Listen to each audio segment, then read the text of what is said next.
Merci à toutes et à tous d'être venus pour cette conférence que j'ai appelée « Réinventer les masculinités, un chemin vers plus d'inclusion dans la tech ». Moi, je m'appelle Nathan Castelin, je suis développeur senior à la base, j'aime beaucoup tout ce qui touche au craft, et je suis principalement développeur Go. Et je suis aussi cofondateur d'une structure qui s'appelle Chaude Lille, qui est une ESN un peu craft et militante. Il y a un stand de Chaude Lille, enfin de Chaude Rennes du coup, parce qu'on en a une antenne rennaise aussi qui est juste derrière. Et je milite aussi pas mal dans la vie de tous les jours pour tout ce qui est des thématiques d'inclusion et de diversité. Je vous ai mis un petit QR code avec mon bento si vous voulez retrouver quelques infos sur moi, et les slides de cette conférence aussi sont dispo par là-bas. J'aimerais commencer cette conférence avec un petit cadre qu'on va se poser pour attaquer la suite. J'aimerais qu'on se dise que les métiers dans la tech aujourd'hui sont majoritairement masculins, majoritairement occupés par des hommes, que même s'il y a une envie globale de progresser sur le sujet, tous les sujets d'inclusion et de diversité, on progresse dessus, tout du moins en Europe, évidemment dans d'autres pays, et c'est pas forcément les mêmes dynamiques. Moi, je vois encore trop de comportements que j'ai envie de mettre en lumière aujourd'hui et sur lesquels j'ai envie de discuter un peu pour avancer, continuer à avancer dans la bonne direction. On se pose souvent la question de pourquoi les femmes ne sont pas là dans la tech aujourd'hui. On se posera plus rarement c'est la question de ce qui les rebute. Donc j'aimerais qu'on valide ensemble ce constat que on ne se pose pas la question aujourd'hui de est-ce que c'est important ou pas d'avoir des femmes dans la tech. On se dit juste il en manque et on peut faire mieux collectivement pour avoir des profils différents. Voilà. Donc là, je vous ai mis un exemple d'une conférence qui a eu lieu en février 2023 ou 2024, je ne sais plus, où on a quand même des profils relativement identiques de la tech. Ce qu'on commence à changer, je vois aujourd'hui, le public de Brestcamp, par exemple, est un peu différent de cette norme-là, mais on est quand même sur les mêmes typologies de profils. Et c'est juste ça avec quelques chiffres. On a une femme sur deux qui quitte la tech avant 35 ans. C'est-à-dire qu'une femme sur deux qui est soit reconvertie, soit dans un parcours classique qui démarre dans la tech, la quitte avant ses 35 ans. Parmi les raisons qui sont mises en avant, on parle d'over-masculinisation du secteur. Et une femme sur deux dans la tech déclare avoir déjà subi des comportements sexistes. Donc par notion de comportement sexiste, on voit des choses plus ou moins graves, jusqu'à des choses très graves évidemment. Et moi, ce que je vous propose aujourd'hui pour démarrer cette conférence, c'est de partir avec ce constat-là. On part du fait qu'on est majoritairement les mêmes profils dans la tech, on s'ouvre de plus en plus, mais il y a encore des efforts à faire et il y a encore des choses à mettre en lumière sur ces sujets-là. Et j'en parle aussi, on va beaucoup parler de binarité de genre au sein de cette conférence. On va parler beaucoup de masculin, de féminin. Le spectre du genre est beaucoup plus large que ça. Ça me tient à cœur d'en parler aussi. Il se passe des choses pas très cool en ce moment autour des transidentités en général, notamment évidemment en Amérique, c'est un très gros sujet aujourd'hui. Je prends pour exemple, il y a une association qui s'appelle le Trevor Project aux États-Unis, qui est un centre d'appel pour des personnes en situation de détresse, notamment des personnes LGBT. Et depuis l'élection de Trump, il y a eu une augmentation de 700% des appels. C'est un centre d'appel de prévention de suicide et tout ça, donc on est sur des thématiques assez graves. Il y a une augmentation de 700% des appels depuis l'élection de Donald Trump. Cette association-là a appris aussi que leur subvention prenait fin mi-juillet. Donc je vous mets aussi un petit QR code si jamais vous voulez faire un don pour ces causes-là. C'est un don du coup vers le Trevor Project. Donc voilà, ça me semble important de démarrer aussi en rappelant que le droit des personnes trans sont des droits humains. Et je vous encourage à soutenir les personnes trans autour de vous. Et on va pouvoir démarrer un peu plus cette conférence. Est-ce que certaines d'entre vous connaissent le roller derby à main levée? Quand même, de plus en plus de personnes. Donc le roller derby, c'est un sport de contact sur patin, féminin et féministe. L'idée, c'est que des joueurs et des joueuses, plutôt des joueuses du coup, s'affrontent sur un terrain avec des rôles d'attaque et de défense. C'est un sport de contact. Là, c'est par exemple un match d'entraînement de l'équipe de France. Si vous voulez comprendre le sport et ses règles, je pourrais faire une conférence dédiée là-dessus. Mais je ne suis pas sûr que ça passe aussi facilement à Brestcamp. Mais aujourd'hui, c'est un sport qui est majoritairement pratiqué par des femmes et des minorités de genre et qui est dirigé aussi par des femmes. Donc ça s'inclut dans une politique féministe assez forte, avec l'idée de montrer que les femmes peuvent faire des sports dits violents, peuvent faire des sports de contact, et même à très haut niveau. Juste pour information, ne serait-ce qu'il y a la Coupe du Monde qui a lieu la semaine prochaine en Autriche. Et ce qui est rigolo avec le roller derby, c'est qu'on tente aussi d'inverser les codes. Donc, si on met des femmes sur le terrain, on peut mettre des hommes pour les supporter. Et on peut inverser un peu les rôles. Donc là, par exemple, il y a un groupe de Pom Pom Boy qui a été créé en 2016, qui est là pour supporter et accompagner les joueuses de roller derby. L'idée, c'est de montrer aussi qu'on peut casser un peu les codes de comment être un homme dans les années 2020. Et là, ça fait maintenant à peu près 5-6 minutes que je parle et vous posez la question de quel est le lien, pourquoi je vous parle de tout ça. Je vais vous donner un indice. Il est possible que cette personne-là soit moi. C'est éventuellement probable. Et du coup, ce collectif-là s'appelle les Scrimmage People, il est à Lille. C'est un collectif qu'on a créé avec des amis en 2016.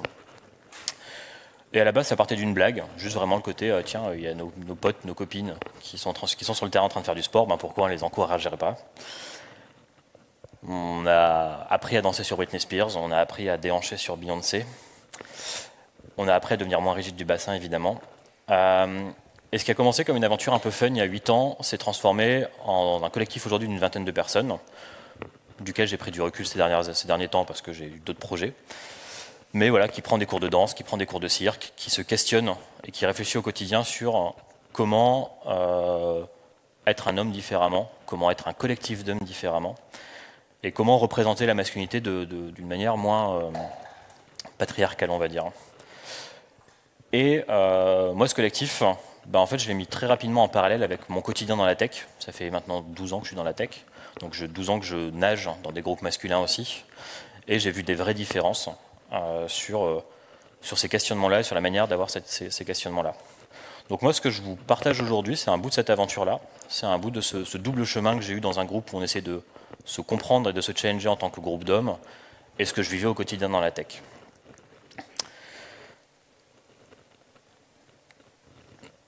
Et l'idée de ça, c'est que la valeur de l'expérience que je vous apporte, c'est éventuellement de donner un peu d'espoir, c'est pas vous donner un chemin à suivre tout clair en disant rentrez chez vous, construisez un groupe de Pom Pom Boy avec vos potes et vous verrez, la vie sera beaucoup mieux. Mais l'idée, c'est vraiment de se dire je vous partage ce vécu-là et vous partez avec et vous en tirez en tout cas un peu ce que vous en voulez. On va parler beaucoup de vécu, on va parler aussi beaucoup de théories que j'ai réussi à raccrocher à mon vécu. Et je vais vous donner pas mal de pistes pour aller un petit peu plus loin sur chacun des sujets. Donc sur le petit plan de cette conférence, on va d'abord explorer et comprendre un peu les notions de masculinité au pluriel. On va parler de la réinvention comme une solution à tout ça. Et on va voir ce qu'on a à perdre et ce qu'on a à gagner aussi en tant qu'homme dans ce combat. Explorer et comprendre les masculinités. Il y a une sociologue australienne qui a beaucoup travaillé sur les rapports de classe et de genre au cours de sa vie, qui s'appelle Raewyn Connell. Elle est notamment reconnue pour avoir inscrit et écrit des études sur les masculinités dans les années 90. Il faut savoir qu'au début des combats féministes de ces dernières années, en tout cas, on s'est beaucoup intéressé aux impacts au niveau des femmes, et c'était hyper important, c'était des choses qui étaient hyper importantes. Par contre, on s'est moins intéressé aux causes et aux côtés problèmes de masculinité dans tout ça. Et Raewyn Connell a été une des personnes qui a théorisé un peu tout ça. Il faut savoir aussi que Raewyn Connell est une personne trans, donc c'est une personne qui a grandi dans un vécu masculin et qui ensuite s'est inscrit dans un vécu plutôt féminin. Et ça lui a donné aussi une double facette qui a permis de creuser aussi mieux ces sujets-là en termes de sociologie. Et quand on parle de masculinité, on parle de définition assez proche du dictionnaire, l'ensemble d'attributs, de comportements et de rôles associés aux garçons et aux hommes. Donc l'idée de la masculinité, c'est quelles sont les attentes aujourd'hui pour être un homme dans notre société. Quand vous sortez dans la rue, quelles sont les attentes que la société a envers vos comportements, envers vos goûts, envers vos styles vestimentaires, envers toutes ces choses-là. Et du coup, la masculinité se définit par rapport aux femmes, se définit aussi par rapport à la féminité, mais aussi par rapport aux autres hommes. Et ça, c'est quelque chose que Raewyn Connell a mis en lumière assez rapidement, sur le fait que même au sein des masculinités, il y avait une hiérarchie, il y avait plusieurs formes de masculinité différentes. C'est une forme qu'elle représente souvent par une pyramide, avec l'idée que au sommet, on est bien mieux loti qu'à sa base. Je parle volontairement pas de féminité dans ce diagramme, mais si on devait exprimer la féminité dans ce diagramme, on serait sur probablement un des derniers étages. On va prendre le temps de décrire un peu cette pyramide et de partir par le haut et de parler de la masculinité qui est dite hégémonique. Quand on parle d'hégémonie, on parle de domination d'une puissance, d'un pays, d'un groupe social sur les autres. Donc là, ce qu'on appelle la masculinité hégémonique, ce que Erwin Connell appelle la masculinité hégémonique, c'est la forme de masculinité qui est culturellement glorifiée au détriment des autres formes. C'est tout ce qui va garantir aux hommes cette position dominante et le fait de la conserver. C'est globalement la façon d'être un homme qui est la plus valorisée socialement et symboliquement dans un temps et un lieu donné. On en reparlera juste après. Et du coup, la masculinité hégémonique, ça se définit comme une défense du patriarcat. C'est un homme qui a la vitesse et la force d'un athlète, qui a le revenu d'un PDG, qui a le pouvoir d'un homme politique, qui a le charme d'un acteur d'Hollywood, qui a la loyauté d'un père de famille, qui a les compétences manuelles d'un ouvrier du BTP, et qui a la tolérance envers tous ses potes et envers l'alcool, et qui a la virilité d'un playboy. C'est évidemment quelque chose qui est inatteignable, et on en reparlera aussi. Souvent, dans cette masculinité hégémonique, c'est aussi être blanc, c'est aussi aimer les femmes, c'est aussi du coup être hétérosexuel. On parle parfois de virilité. Pour moi, la virilité, c'est une forme d'expression de cette masculinité-là. Il faut savoir que la masculinité hégémonique, on n'est pas obligé de, et c'est même impossible, à mon sens, d'en cocher toutes les cases. On va juste cocher certaines cases, certains traits de cette masculinité et pas d'autres, et les incarner aussi à des degrés divers. La masculinité hégémonique, c'est des gens qui vont du coup profiter de cette position-là, profiter de tous ces avantages-là, le fait d'être glorifié et d'être dans les normes sociales, et sans forcément se questionner sur les impacts que ça a autour de soi, de garder cette position. Un exemple un peu plus concret là-dessus, c'est au niveau de la réussite professionnelle. Aujourd'hui, en tant qu'homme, la réussite professionnelle, c'est un accomplissement de vie qui est souvent au détriment de sa vie familiale, au détriment de la charge mentale de sa compagne, au détriment de l'éducation de ses enfants, etc., etc. Et donc on s'attend d'un homme d'être un bon père de famille, de gérer le travail, de gérer le budget, de manager ses équipes, de faire grandir ses employés, sans se dire que quand on lui demande tout ça, on le fait au détriment du reste de sa vie et du reste de son contexte familial. Et il faut savoir que du coup la masculinité hégémonique, c'est quelque chose qui s'inscrit dans un temps et dans un lieu donné. C'est des critères qui sont pleinement changeants. Sur ces trois photos, il y a un point commun. À votre avis, c'est quoi ? Exactement. Le point commun entre ces trois photos, c'est ces trois personnes-là portent des talons. Hop là. La grosse différence, c'est que, par exemple, Jules Koundé, pour celles et ceux qui ne le connaissent pas, c'est un footballeur qui fait encore peut-être partie de l'équipe de France, qui est un jour descendu de l'avion dans cette tenue-là. Et suite à cette photo-là, Jules Koundé a reçu énormément d'insultes sur tous les réseaux. Côté, il porte forcément un string, ma mère a les mêmes chaussures, il est homosexuel et tout ce que vous voulez. Sauf que si on remonte un peu dans le temps, à l'époque de Louis XIV, les talons c'était la haute strate aristocratique, ce que vous voulez. Les Beatles ont réintroduit les talons aussi, enfin pas que, mais en tout cas, dans les années 60-70, on portait plus facilement les talons et c'était même plutôt bien vu ou un peu sexy, etc. Par contre, 2024-2025, c'est plus le cas du tout, quoi. Donc vraiment sur un même critère, ça va être changeant en fonction des époques et du temps. Donc ça, c'était pour la masculinité qui est dite hégémonique. Juste en dessous, on va parler de la masculinité marginalisée. C'est qu'il y a certaines masculinités qui, même si elles se collent parfaitement au modèle dit hégémonique, vont quand même subir d'autres formes d'oppression. Et du coup, ça va être important de les considérer différemment. Un bon exemple qui est souvent apporté sur cette masculinité-là, c'est les personnes racisées, les personnes noires. C'est que même si elles performent sportivement, si elles ont des succès story professionnels, etc., leur succès, leur richesse n'aura pas d'effet de cascade sur toutes les personnes qui présentent les mêmes critères. Genre, c'est pas parce qu'on a l'ensemble de l'équipe de France qui est majoritairement racisée que le racisme n'existe plus en France et que tout le monde est content de vivre avec des personnes racisées. Donc, le fait de la réussite personnelle ne va pas ruisseler sur le reste de la population qui a les mêmes critères et la même marginalisation. On y trouve aussi les personnes, dans cette masculinité-là, les personnes défavorisées, les personnes handicapées. Quand vous avez une success story de quelqu'un qui est parti de rien, qui vivait dans la rue et qui est aujourd'hui PDG de je ne sais quoi, ça n'aide pas et ça ne change pas la situation de toutes les personnes défavorisées. Et donc, Erwin Connell précise que cette masculinité-là, elle est importante à distinguer de la masculinité hégémonique parce que les oppressions restent existantes malgré l'inscription dans un modèle hégémonique. Et la troisième forme que Erwin Könnel aborde, c'est la masculinité qui est dite subordonnée. Subordonnée, c'est placer une personne ou un groupe de personnes dans un état de dépendance par rapport à quelqu'un, dans un ensemble hiérarchisé.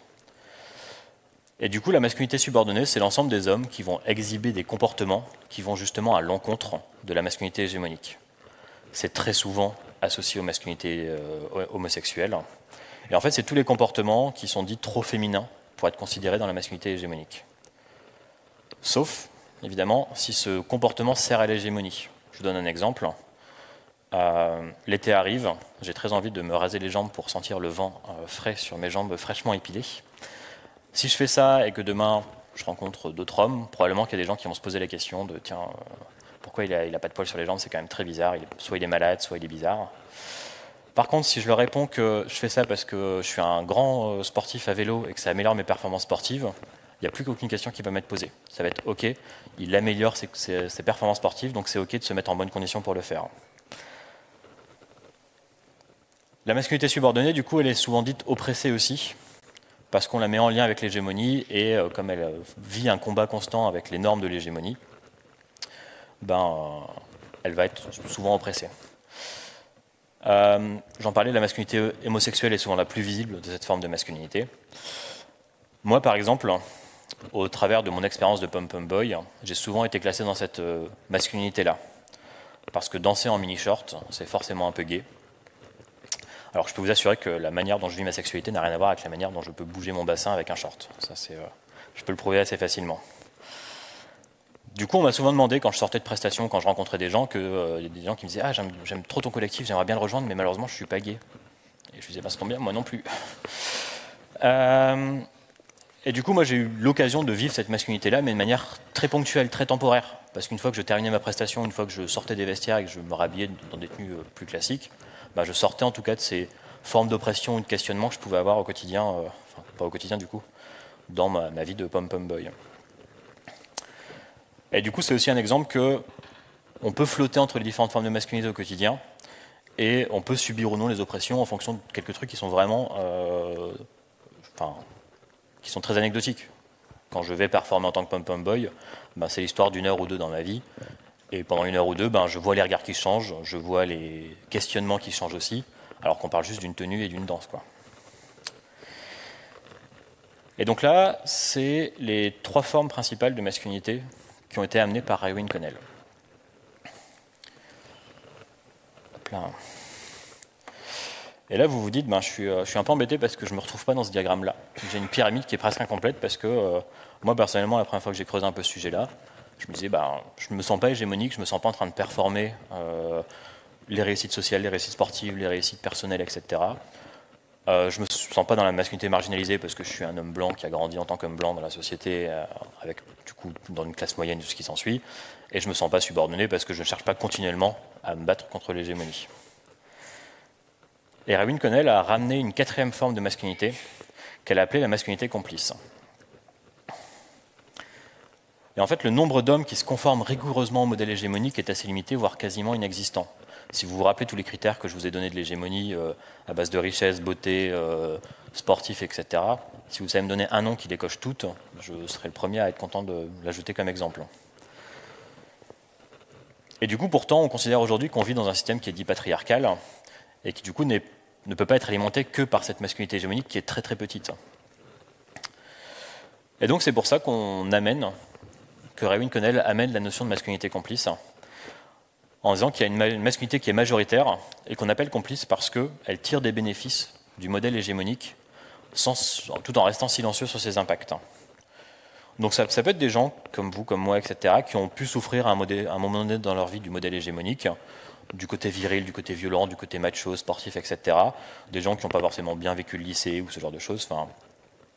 Donc c'est des gens qui ne cochent pas forcément les cases de l'hégémonie, mais qui ne sont pas forcément dominés au quotidien, et qu'ils ont finalement intérêt à remettre en question le modèle hégémonique parce qu'ils savent qu'ils ne l'atteindront pas. Moi, le premier, évidemment, c'est facile de dire de critiquer le modèle hégémonique parce que j'aurais jamais le temps de faire autant de sport que ce que j'aimerais pour être le plus musclé, j'aurais jamais le temps de m'investir professionnellement pour gagner des millions d'euros par mois, etc., etc. Et pour autant, on a tendance intérieurement, sans s'en rendre compte, à ne pas remettre en question profondément le système, parce que ça nous arrange, parce que ça nous privilégie au quotidien. Et donc c'est une masculinité qui tire profit du patriarcat par ruissellement. S'il y a bien un endroit où le ruissellement fonctionne, c'est là. Sans avoir besoin de tenir une ligne de front forte sur le fait qu'il faut aller contre ce modèle-là. Donc c'est souvent des hommes très respectables, hein, qui ont une femme qu'ils respectent, qui font les tâches au quotidien, qui partagent la charge mentale, mais qui vont aussi trouver que les féministes sont trop extrémistes, hein, qui vont trouver qu'il y a trop de choses qui sont questionnées aujourd'hui, et que en fait, le modèle fonctionne parce que eux, dans leur bulle, ils sont heureux, donc ils sont contents des avancées qu'ils ont mis en place dans leur quotidien. Et je vais mettre un gros spoiler sur cette situation-là. C'est normal, et c'est OK d'être complice aujourd'hui, parce que, par défaut, on est dans un système qui nous amène à être complices. Moi, ce que j'ai envie d'amener dans cette conférence-là, c'est comment on s'intéresse à questionner aussi cette complicité et comment on se donne des clés pour en sortir petit à petit. Donc la question, c'est pas de vous demander aujourd'hui si vous êtes complice ou pas, mais plutôt de vous demander si jamais vous l'êtes, qu'est-ce que vous faites pour changer le modèle et qu'est-ce que vous faites pour changer un peu ça. Parce que ce modèle-là, il a des limites. L'hégémonie, pour moi, c'est un but qui est inatteignable. C'est un idéal social qui est complètement inatteignable pour la majorité d'entre nous. La masculinité subordonnée est dite, hésitez absolument. Quand vous tombez un peu dans cette masculinité subordonnée, vous êtes directement oppressé, vous subissez de la violence au quotidien, de la violence verbale, de la violence physique et tout ce qui s'ensuit. Et la complicité, on dit que c'est une forme de source de l'hégémonie. Donc comment on trouve sa place dans toutes ces injonctions, comment on se reconstruit par rapport à ça? Moi, il y a un petit exemple que j'aime bien donner, et un concept que j'aime bien aussi raconter dans cette conférence, c'est le concept de l'homosocialité. C'est une tendance aussi à avoir une préférence pour les personnes du même genre. C'est que depuis tout petit, en fait, on vous invite à grandir et à vous construire dans un groupe de même genre. Donc à la cour de récré, vous construisez en tant qu'homme, avec les filles restent entre les filles dans un coin de la cour de récré, les hommes prennent la place sur les terrains de foot entre eux, etc., etc. Et moi, je vous donne un exemple. Je me suis inscrit il y a quelques temps maintenant à Basic Fit. Je veux envie ou besoin de faire du sport, ça m'appartient. Et j'ai découvert un monde un peu étrange, le monde de Basic Fit. Je pense qu'il n'y a pas plus homoérotique que Basic Fit, malheureusement. Parce que c'est un endroit, et j'en fais une généralité volontairement, je tire un peu le trait, mais évidemment qu'il y a des exceptions et des endroits différents, mais c'est un endroit où du coup, l'homme est là pour apprécier l'homme. Qu'il y a des moments, j'ai déjà vu dans le vestiaire des hommes qui faisaient de la lutte au sol pour savoir en fin d'entraînement qui était le plus fort, et j'étais là genre, c'est sacrément grec ça. Et du coup, par contre, ça se fait jusqu'à une certaine limite. Parce que plus l'homme est viril, plus l'homme glorifie le masculin. Plus l'homme glorifie le masculin, plus il se doit d'être homophobe pour s'assurer de ne pas tomber dans cette masculinité subordonnée. Et donc plus il doit être homophobe et plus il doit être misogyne pour dissiper tous les doutes concernant sa sexualité. Donc il y a une espèce de ligne, on va la tracer là, il ne faut pas la franchir, donc il faut aimer les hommes, il faut apprécier leur physique, il faut apprécier leurs efforts à la salle de sport, etc. Par contre, quand on tombe dans un sentiment amoureux, quand on franchit la ligne, ça devient très dangereux parce qu'on va être vu complètement différemment. Un exemple que j'aime bien aussi donner, c'est regarder comment les hommes se prennent dans les bras quand ils se rencontrent aussi. Quand deux hommes se font un câlin, ça termine toujours par une petite tape dans le dos ou un truc un peu genre il faut quand même un peu de force, un peu de violence, ce genre de choses. Donc voilà, moi c'était l'exemple que j'aime bien donner là-dessus, c'est je regarde Koh-Lanta, j'aime bien Koh-Lanta. Il y a toujours un épisode de Koh-Lanta où les proches viennent et ils ont le droit de serrer dans leurs bras les aventuriers de Koh-Lanta. Et à ce moment-là, il y a toujours vraiment des dynamiques de retrouvailles qui sont bien différentes quand c'est une femme, un homme, quand c'est deux femmes et quand c'est deux hommes. Et ça m'a toujours questionné sur la manière dont on dessinait une limite, où il fallait bien prouver à un moment donné que même si on s'aime beaucoup, on ne s'aime pas au point 2. Et du coup, ça amène une exigence qui est impossible, c'est qu'en tant qu'homme, on doit admirer les hommes, on doit admirer tous les autres hommes, mais on ne doit surtout pas les aimer. Et en tant qu'homme, on doit aimer les femmes, mais on ne doit par contre pas les admirer. On ne doit pas les glorifier. Et donc moi, je suis un peu perdu dans tout ça. Et si on s'intéresse à la tech dans tout ça, est-ce que la tech rentre dans ces modèles-là? Je suis très content qu'il y ait des gens qui me donnent raison. Je vous présente Mark Zuckerberg,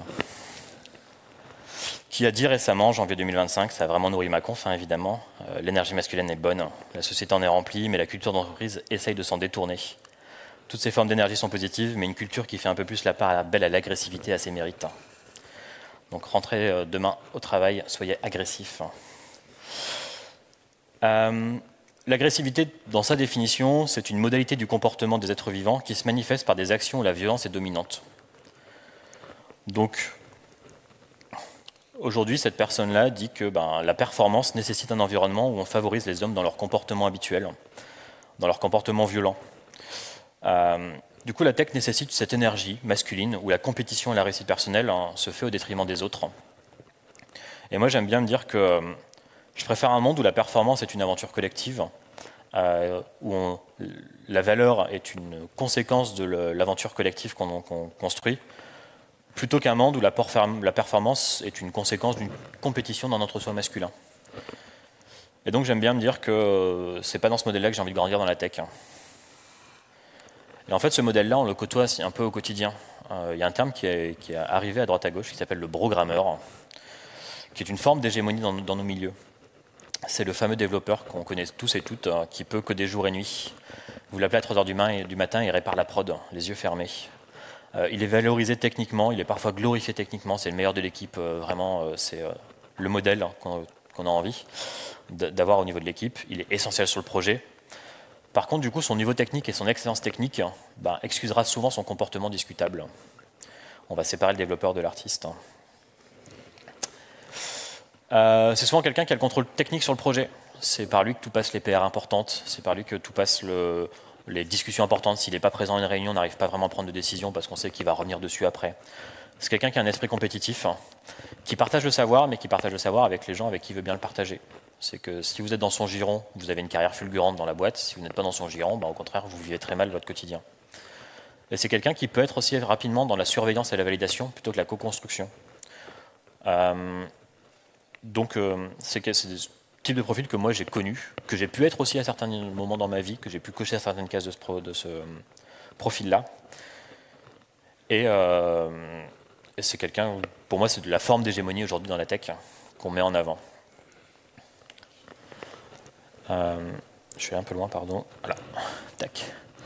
Et si j'ai envie de parler un peu de nos pratiques, il y a une pratique que j'aime bien parler, qui est un bon exemple aussi de la façon dont on inscrit nos biais aussi dans notre quotidien, c'est la code review. Est-ce que la code review est vraiment un terrain de co-construction et de partage, ou est-ce que la code review est un terrain de compétition? Combien de fois vous vous êtes posé la question quand vous faites une code review de « j'ai rien à dire, il faut vraiment que je dise quelque chose quand même, parce que sinon on va croire que je ne l'ai pas relu complètement ». On a une forme de culture de la perfection dans la code review. Et évidemment, quand on relit du code, on le relit, on le valide le code avec nos biais. Il y a une enquête thèse qui a été faite, vous avez le lien ici, qui a scrappé l'ensemble de GitHub et qui a comparé le taux d'acceptation des pull requests en fonction de si la personne qui relisait et validait les pull requests avait des indices pour savoir que la personne qui avait écrit et proposé les pull requests était une femme ou non. Et en fait, on se rend compte que globalement, les pull requests des femmes sont plus rapidement et plus facilement acceptés si on ne sait pas que ce sont des femmes. À partir du moment où il y a un indice qui laisse penser dans le profil de la personne que c'est une femme, et d'un coup la pull request est beaucoup moins acceptée, voire beaucoup plus critiquée. Mais par contre, quand on ne sait pas, la qualité du travail des femmes est plus souvent acceptée facilement que celle des hommes. Et donc moi je vous invite vraiment à lire cette étude qui est hyper intéressante et qui montre que même au quotidien dans notre code review, nos biais s'inscrivent dans tout ça.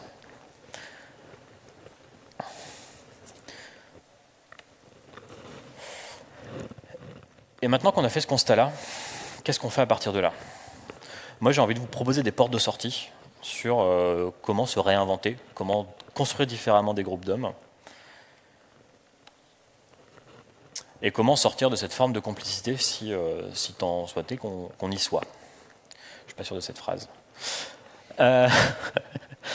Alors, la première étape pour moi, ça va être de comprendre ses privilèges, puis de s'éduquer, de réagir, et de sortir de ce que j'appelle la précarité émotionnelle qu'on a en tant qu'homme. Et la première étape, c'est la compréhension de ces privilèges. C'est de savoir là où on en est aujourd'hui dans nos privilèges. Et de savoir que, parce qu'on est privilégié, et encore une fois, être privilégié, c'est c'est pas un problème parce qu'on l'est tous par défaut d'une manière ou d'une autre, c'est la prise de conscience qui est importante une fois qu'on s'en rend compte. Là, je vous présente la roue des privilèges. Donc, la roue des privilèges, c'est ce qui est considéré, c'est un outil qui est fourni par Sylvia Duckworth, qui est une sociologue canadienne, qui met en valeur plein de points de privilèges dans la vie. Globalement, on est plus privilégié si on est riche qu'on est pauvre, on est plus privilégié si on est propriétaire que locataire, pardon. On est plus privilégié si on est mince que si on est gros, etc. etc. Et en fait, moi, c'est un exercice que j'aime bien faire, qui est changeant aussi, de vous situer dans cette roue-là à tout moment et de vous dire où est-ce que j'en suis. Et ça va vous permettre de vous remettre en question aussi. Que quand quelqu'un vous dit « Ok, moi j'ai mal vécu ça parce qu'il s'est passé ça et ça », ben, vous puissiez accepter plus facilement le discours en disant « Je comprends, je ne comprends pas tout parce que je n'ai pas toutes les clés et que je suis plus privilégié que toi sur certains sujets, donc je te fais confiance, mais je comprends que je suis plus privilégié et que du coup je n'ai pas toutes les clés de compréhension sur ton quotidien. » Ça va évidemment questionner tout ce qui est la partie du genre, hein, que quand une femme vous fait des retours et vous fait des remontées sur des choses qu'elle vit mal, en tant qu'homme, vous n'êtes pas en capacité de comprendre l'entièreté des clés pour comprendre la situation. Et donc cette roue des privilèges va permettre de vous situer. Moi j'ai mis des petits points là où je me situe à peu près. Et c'est changeant. Et l'objectif est évidemment pas de courir vers le centre. On n'est pas dans une course au point en étant à chercher à être le plus privilégié. Mais juste se rendre compte de là où on en est aujourd'hui et des privilèges qu'on a par rapport à plein d'autres gens dans la société.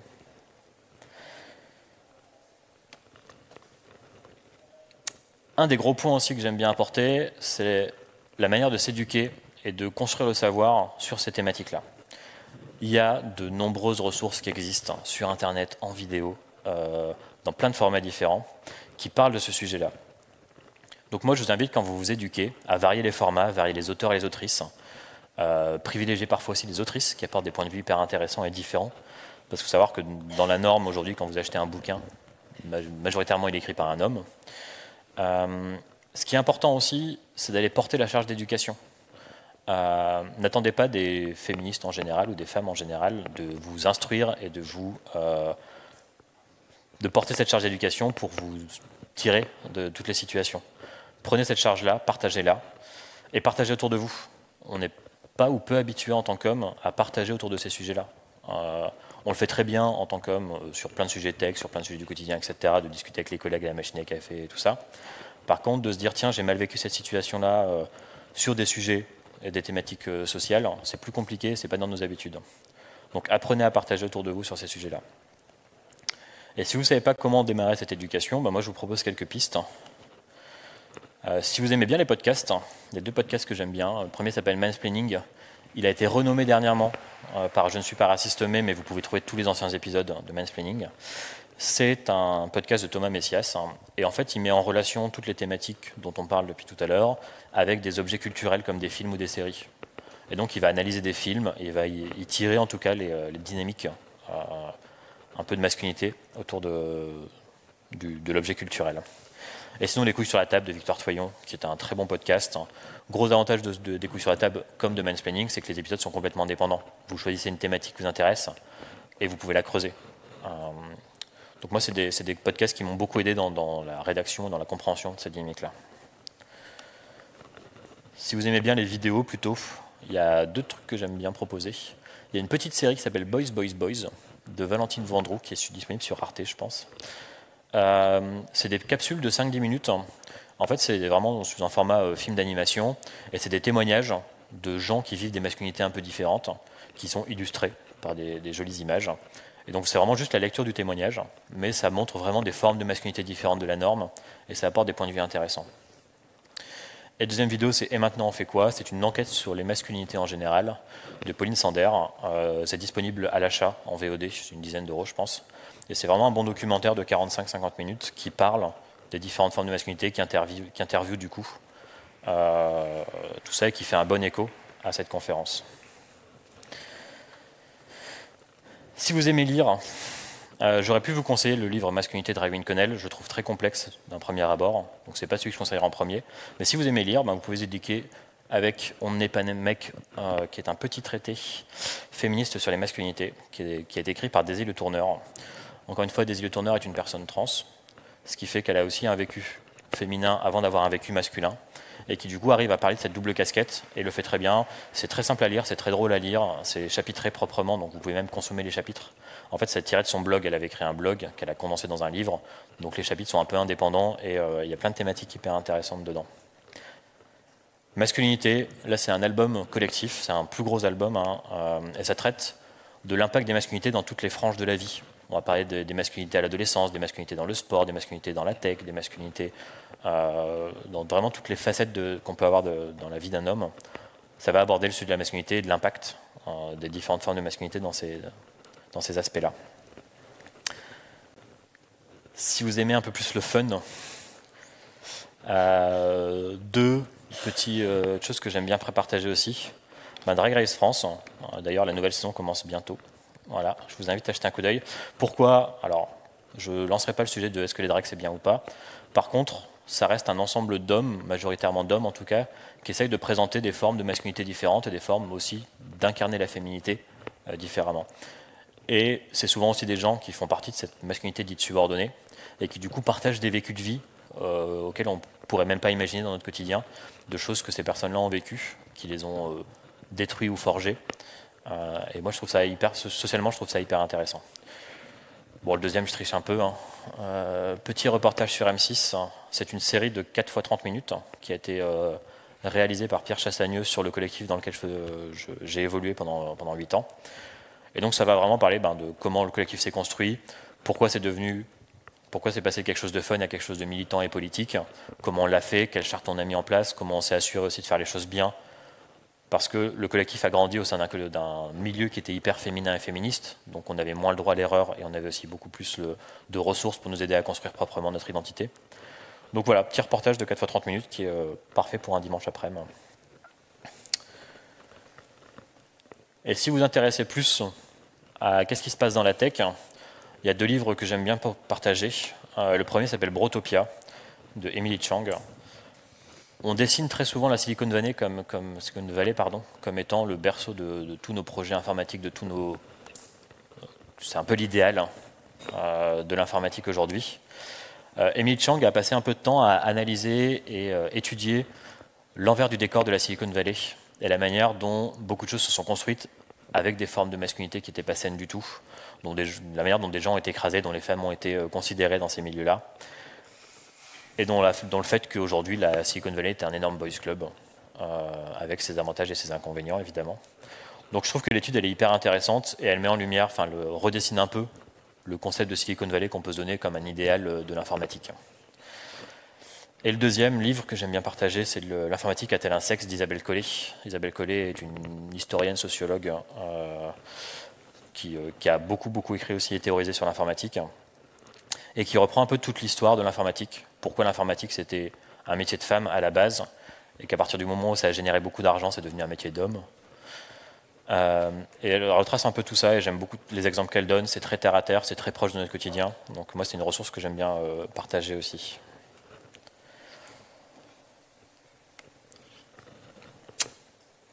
Et donc une fois qu'on a commencé à s'éduquer, qu'on a commencé à mettre en lumière et à comprendre un peu les dynamiques pour faire mieux, comment on réagit ? Réagir, c'est être à l'écoute et réagir. Par expérience, quand il se passe des choses pas cool, que ce soit en réunion, dans les open space ou quoi, et qu'il y a une seule personne qui dit non, souvent on va le prendre pour un casse-couille, on va dire putain, tu fais chier avec tes valeurs toi.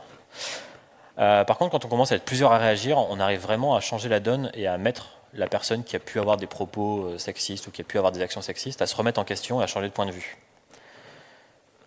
On me demande souvent comment savoir si un propos est sexiste. En fait, il n'y a pas de recette miracle. Moi, j'ai déjà vécu des réunions où il y avait des gens qui faisaient des blagues et qui me regardaient ensuite en essayant de détecter si j'étais choqué ou pas par leurs propos pour savoir si c'était sexiste.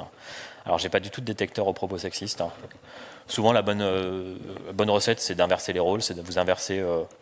Vous mettez l'homme au centre du propos plutôt que la femme, ou vous mettez d'autres classes sociales et vous voyez si le propos pose problème. Et si le propos pose problème, c'est qu'il était déjà problématique à la base. Et du coup, il faut apprendre à réagir quel que soit le contexte.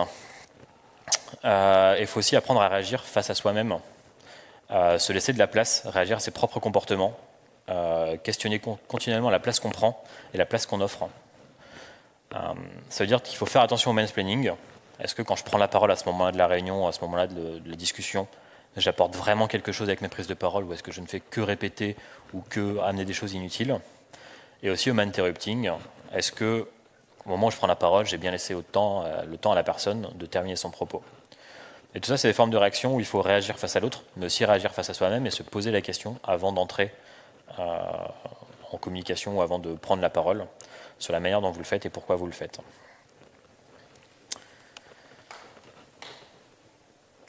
Et ensuite, en tant qu'homme, il va falloir qu'on apprenne aussi à sortir de ce que j'ai appelé la précarité émotionnelle. Il y a un homme sur deux, donc là c'est des études qui sont plutôt outre-Atlantique, notamment la deuxième qui est à Montréal. On a très peu d'études sur la précarité émotionnelle, en tout cas sur comment dire, la psychologie masculine, sur la manière dont le patriarcat impacte la psychologie masculine. Mais en tout cas, un homme sur deux a déjà dit, selon un sondage IFOP en 2019, d'avoir souffert de l'injonction de ne pas pouvoir montrer ses émotions au travail, ses émotions aux autres, pardon. Et 19%, donc sur 100% des hommes qui sont en situation de détresse psychologique élevée, il n'y en a que 1 sur 5 qui décident d'aller consulter. Parce que aller voir un psy pour un homme, c'est un gros aveu de faiblesse. Et on n'a pas l'habitude du tout de le faire. Et en fait, ces deux chiffres-là, ils mettent en avant une injonction qui est que on doit être un homme invulnérable, on ne doit pas avoir de faiblesse, et si on en a, on ne doit pas les montrer. On ne doit pas laisser transparaître ses émotions, sauf évidemment si elles sont viriles. La colère est plutôt bien vue pour un homme, l'autorité est plutôt bien vue pour un homme, etc. Et en vrai, moi j'invite vraiment, en tant qu'homme, à apprendre à exprimer ses émotions, à apprendre à exprimer ses vulnérabilités, à communiquer, à être à l'écoute et en remise en question constante, et aussi, hyper important, offrir cet espace aux autres.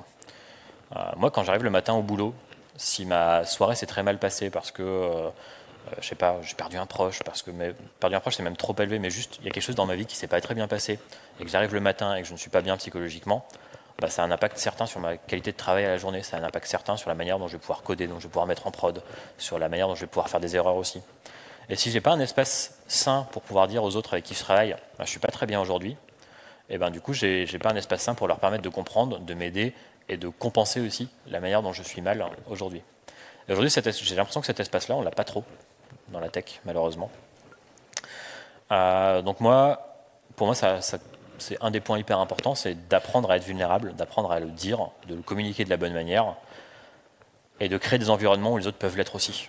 Si vous êtes à l'écoute, si vous créez des endroits où les autres peuvent vous dire « je ne vais pas bien » ou « j'ai fait une erreur » ou « j'ai merdé » ou pour X ou Y raison, il y a des choses qui ne vont pas bien, eh ben, vous créez un contexte sain dans lequel ces émotions vont pouvoir sortir. Et enfin, quand vous faites tout ça, faites-le pour des raisons saines. Le féminisme n'est pas un nouveau moyen de prédation. Ne cherchez pas la reconnaissance quand vous faites ça. Faites-le parce que c'est important pour vous. Et posez-vous régulièrement la question de vos intentions. Moi, le premier, ça m'est arrivé parfois de me rendre compte que j'entrais dans une dynamique qui n'était pas saine et que je ne faisais pas les choses pour les bonnes raisons. Et c'est important de se rendre compte, c'est important de pouvoir déconstruire ça et de se rappeler qu'on fait ça pour vivre mieux ensemble et pas pour des intérêts uniquement personnels. Et on va pouvoir bientôt terminer en parlant de la perte et du gain. Spoiler alerte, on a des choses à perdre dans l'histoire. Parce que si on accepte d'offrir de l'espace aux autres, ben, c'est qu'on accepte aussi d'en perdre. Et en vrai, en tant qu'homme, qu'est-ce qu'on a à y gagner? Parce qu'on pourrait très bien se dire, on garde le modèle comme ça, et en fait, on est plutôt très heureux dans ce modèle-là, et c'est vrai, on est quand même plutôt majoritairement très heureux. Il y a deux choses que j'aime bien mettre en avant là-dessus. Il y a la recherche globalement d'une société plus éthique. Quand vous vous dites, en ce moment, j'arrête de prendre l'avion parce que pour des raisons écologiques et pour la planète, c'est important, ben, c'est un peu la même chose. C'est que vous faites un choix personnel qui vous impacte dans votre vie de tous les jours, dans votre confort, pour un bien-être collectif plus important.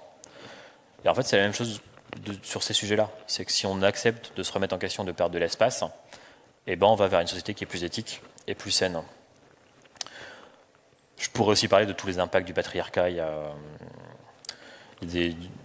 des gens qui ont écrit sur notamment le coût de la virilité, qui dit que 90% des accidents de voiture sont faits par des mecs. Donc, il y a des corrélations à faire qu'on peut faire facilement aussi sur le fait que le patriarcat et la virilité, ce que vous voulez, amènent des comportements dangereux qui ont des coûts pour la société, etc. etc.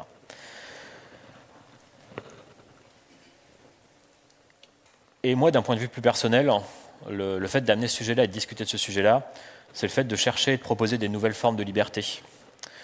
J'ai plein de gens, encore une fois, si je ramène à mon vécu, quand je fais des prestations de Pom Pom Boy, j'ai des gens qui viennent me voir en me disant enfin, « Coucou Nathan, c'était trop bien, j'aimerais trop faire ce que tu fais, mais j'ose pas. » J'ose pas parce que j'ai peur de ce que les gens penseraient de moi, j'ai peur que, ça m'est déjà arrivé, quelqu'un me dise « J'ai peur que ma copine me quitte. » Et je suis là genre, c'est quand même vraiment dommage quoi.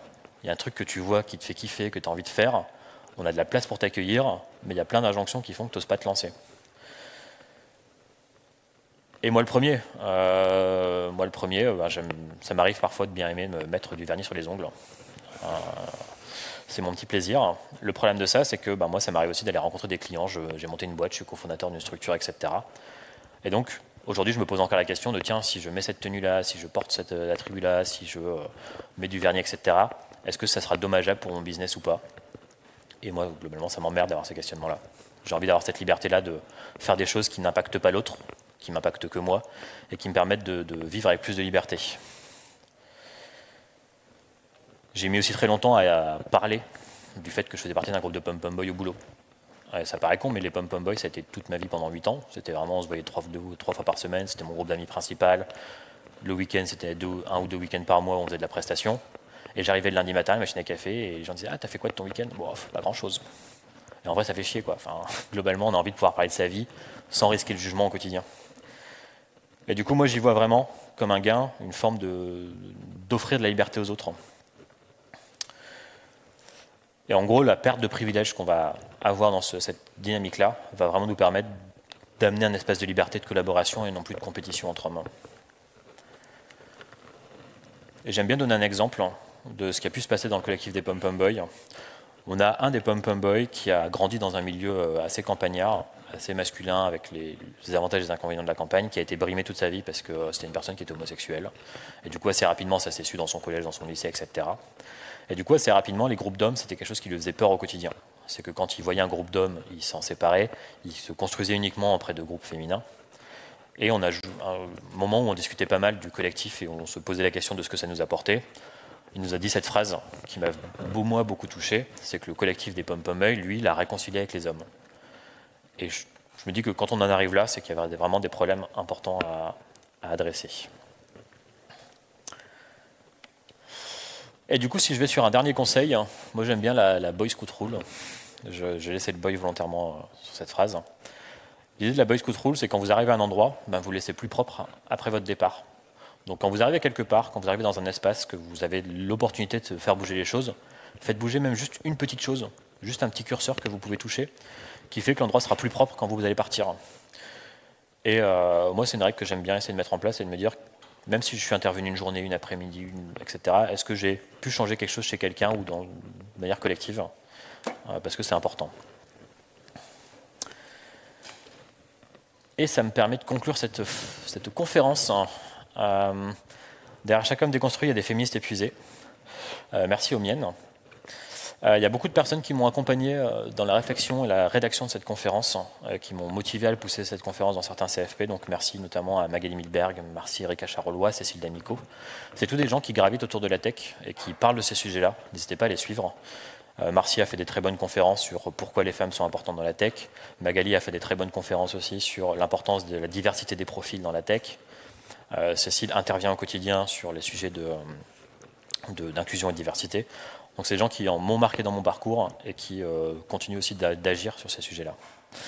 Et un remerciement aussi assez précieux à Manon, avec qui je trace ma vie en ce moment, et toutes les personnes qui ont participé à la répétition de cette conférence. Et il me reste juste une dernière chose que j'ai envie de conclure, qui n'est pas la chose la plus fun pour cette conférence. Mais il y a quelques mois maintenant, s'est terminé le procès qui est dit des viols de Mazan. C'est un procès qui vient mettre dont Gisèle Pellicot, du coup, est la principale victime. C'est un procès qui vient mettre en lumière les conséquences d'un système de domination masculine, à la fois dans ses conséquences sur les femmes, mais aussi de toutes les conséquences de cet entre-soi masculin. Donc le verdict a été rendu en décembre dernier, il y a 2 mois. Et je ne sais pas si vous saviez, mais dans les 54 ou 55 accusés et maintenant du coup coupables, il y avait 2 informaticiens. C'est-à-dire qu'au quotidien, on peut vivre avec des gens, travailler avec des gens qui ont pu tomber dans cette dynamique-là, de tout ce qui a amené de toutes les dynamiques qui existent dans ce procès-là. Donc moi, je vous invite à vous plonger dans ce procès-là. C'est pas fun, c'est pas joyeux du tout, mais ça met vraiment en lumière le fait que ça touche toutes les couches de la société, que ça touche tous les profils différents aussi de la société, et que, en tant qu'homme, on se doit d'agir de cet entre-soi masculin. Si vous ne savez pas comment agir, moi je vous mets un petit lien aussi. C'est une tribune qui a été écrite par Morgan Lucas, qui est un psychologue, qui propose une feuille de route en 10 points sur qu'est-ce qu'on peut faire mieux. Il y a beaucoup de choses de cette feuille de route qui font écho à cette conférence, mais vous allez voir, vous allez retrouver un peu les mêmes étapes de prise de conscience et de déconstruction sur l'éducation, la réaction, etc., etc. Il y a le lien qui est sur mon bento aussi.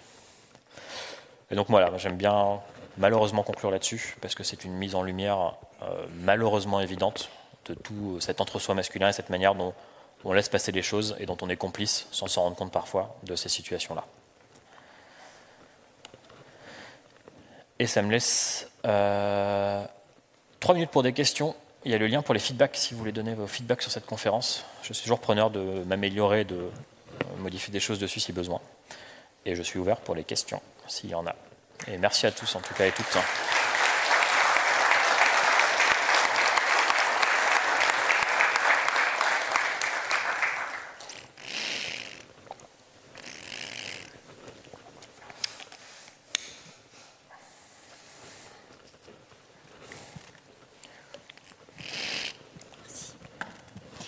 Merci pour la conférence. Est-ce que tu as déjà donné cette conférence ailleurs? Si oui, c'est quoi la tendance du public? Est-ce que c'est plutôt féminin, masculin ou plutôt... est-ce que tu arrives à capter si c'est des hommes qui sont déjà avertis, ou on peut dire alliés? Ou voilà, si tu as quelque chose à dire à propos de ça. Alors, j'ai déjà fait ailleurs, je l'ai fait à différents endroits. Je l'ai fait à la fois je l'ai fait à la Gilles Tour de Rennes en 2024. Je l'ai fait tourner assez régulièrement. J'ai vraiment tous les types de profils. C'est vrai qu'on est plutôt... Je pense que là, si on faisait des stats de pourcentage de femmes dans l'audience versus pourcentage d'hommes, on serait au-dessus de la moyenne des autres conférences. Et c'est un peu triste parce que c'est pas que j'aime pas avoir des femmes dans mon audience, mais c'est pas à vous que je m'adresse principalement. Donc, dur à dire. Je pense que j'ai déjà eu des discussions hyper intéressantes en sortie de conférence de gens qui s'y attendaient pas à ce discours-là, à cette position-là, et où je sais que la réaction a été créée. Par contre, je sais aussi que par le titre de la conférence et tout ça, j'ai des gens qui sont déjà un peu alliés, qui sont déjà un peu déconstruits, qui sont déjà un peu en connaissance de ce sujet-là. Mais je pense que dans tous les cas, ça peut être une bonne piqûre de rappel sur plein de choses.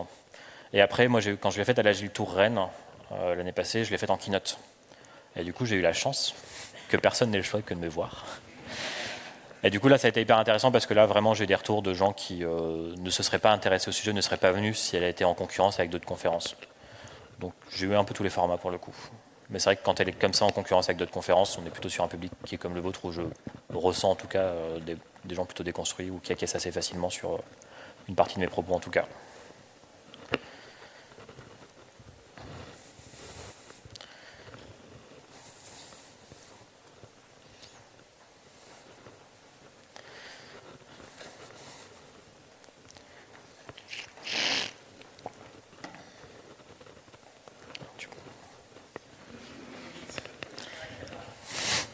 Attention. Voilà. Bonjour, merci beaucoup pour cette conférence très intéressante. Alors 2 petites questions. Est-ce que tu as déjà eu des gens qui étaient réfractaires à tout ça? Des gens qui sont venus te voir te dire oui, mais c'est des conneries, c'est bon? Dans mes souvenirs, une personne, mais j'ai vite laissé tomber. En fait, il y a des moments où quand tu sens que la porte elle est complètement fermée, c'est malheureusement pas avec mon niveau de compétence, de connaissance, etc., à ces gens-là que je m'adresse, parce que j'aurai jamais les bons arguments et parfois aussi la bonne patience et le bon temps pour la faire changer d'avis. Donc, moi, cette conférence s'adresse plutôt à des gens qui se disent, qui sont d'accord avec le constat de base. J'ai déjà eu des gens qui étaient du coup pas d'accord avec le constat de base, qui est s'il n'y a pas de femme dans la tech, c'est pas grave et c'est mieux comme ça. Là, ça commence à être dur pour moi d'aller argumenter là-dessus. Donc, du coup, la seule personne avec qui j'ai eu un peu dispute, on va dire, c'était ça, et j'ai malheureusement laissé tomber parce que le chemin était trop long pour l'instant pour lui. Ça sert à rien de se battre. Et dernière question qui n'a rien à voir. Aujourd'hui, maîtrises-tu l'art du grand écart en tant que pom-pom boy? Non, mais je sais faire la roue. Oh, respect. Voilà. Et juste une dernière là, et puis on va clôturer après. Merci pour cette conférence, c'était top. Est-ce que vous avez déjà porté du vernis avec des clients ou d'un point de vue business, ou est-ce que la boucle d'oreille, elle a pu poser problème? Non. Alors la boucle d'oreille, ça va. C'est quand même plutôt discret et plus facilement accepté aujourd'hui. Le vernis, ça m'est déjà arrivé. Souvent, quand je fais des pas de côté comme ça sur les attentes sur la masculinité, j'essaye surtout de ne pas en faire un sujet. C'est quand quelqu'un me dit « Ah, t'as du vernis ?» Je dis « Oui, j'ai mis rose et noir parce que j'aime bien les couleurs et que ça correspond à la couleur de ma boîte », ce qui était vrai en plus. Et du coup, j'en fais une boutade ou une blague ou un truc qui fait qu'il n'y a pas de rebond possible sur questionner sur le fait que je mette du vernis ou pas. Et voilà, ça m'est déjà arrivé, mais ça n'a jamais été impactant. Et vraiment, les gens avec qui j'ai pu avoir, enfin, les clients ou dans le monde professionnel avec qui j'ai pu avoir ces discussions-là, ça s'est bien terminé. Et, elles ont vite compris aussi que je voulais juste pas en faire un sujet en fait. Enfin, il n'y avait pas lieu d'en faire un. Est-ce que ça m'a coûté professionnellement? Je ne pense pas, mais je pense, enfin, voilà, c'était trop anecdotique pour l'instant pour pouvoir en faire des stats, quoi. Merci. Eh bien, une toute dernière, parce qu'après, il faut qu'on aille manger. Et j'aime bien manger juste après danser. Donc, Merci. C'était pour savoir si vous aviez une idée par rapport, est-ce que ça peut être générationnel? Est-ce que les nouvelles générations, vous avez bon espoir qu'elles soient plus portées sur l'égalité, par exemple? Et moi, je ne suis pas vraiment dans la tech, parce que je suis RH dans une société d'informatique, mais c'était pour savoir votre point de vue là-dessus. Moi, dans ma tête, j'ai envie de dire oui, parce que je sens des générations nouvelles qui se posent bien plus de questions. Malheureusement, je trouve que la manière dont on vit, de manière sociale aujourd'hui, fait qu'on vit dans des bulles, et que ma bulle est très déconstruite, et que tous les jeunes de ma bulle sont hyper militants, hyper engagés, etc.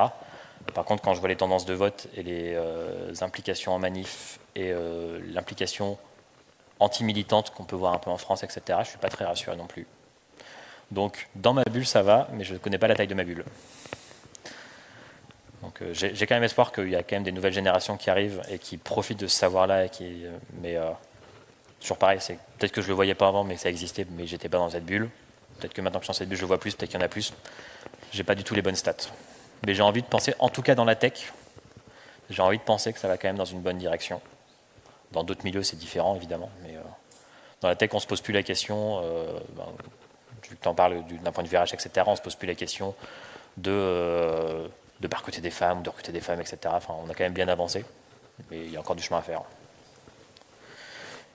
Et voilà, je vous remercie beaucoup.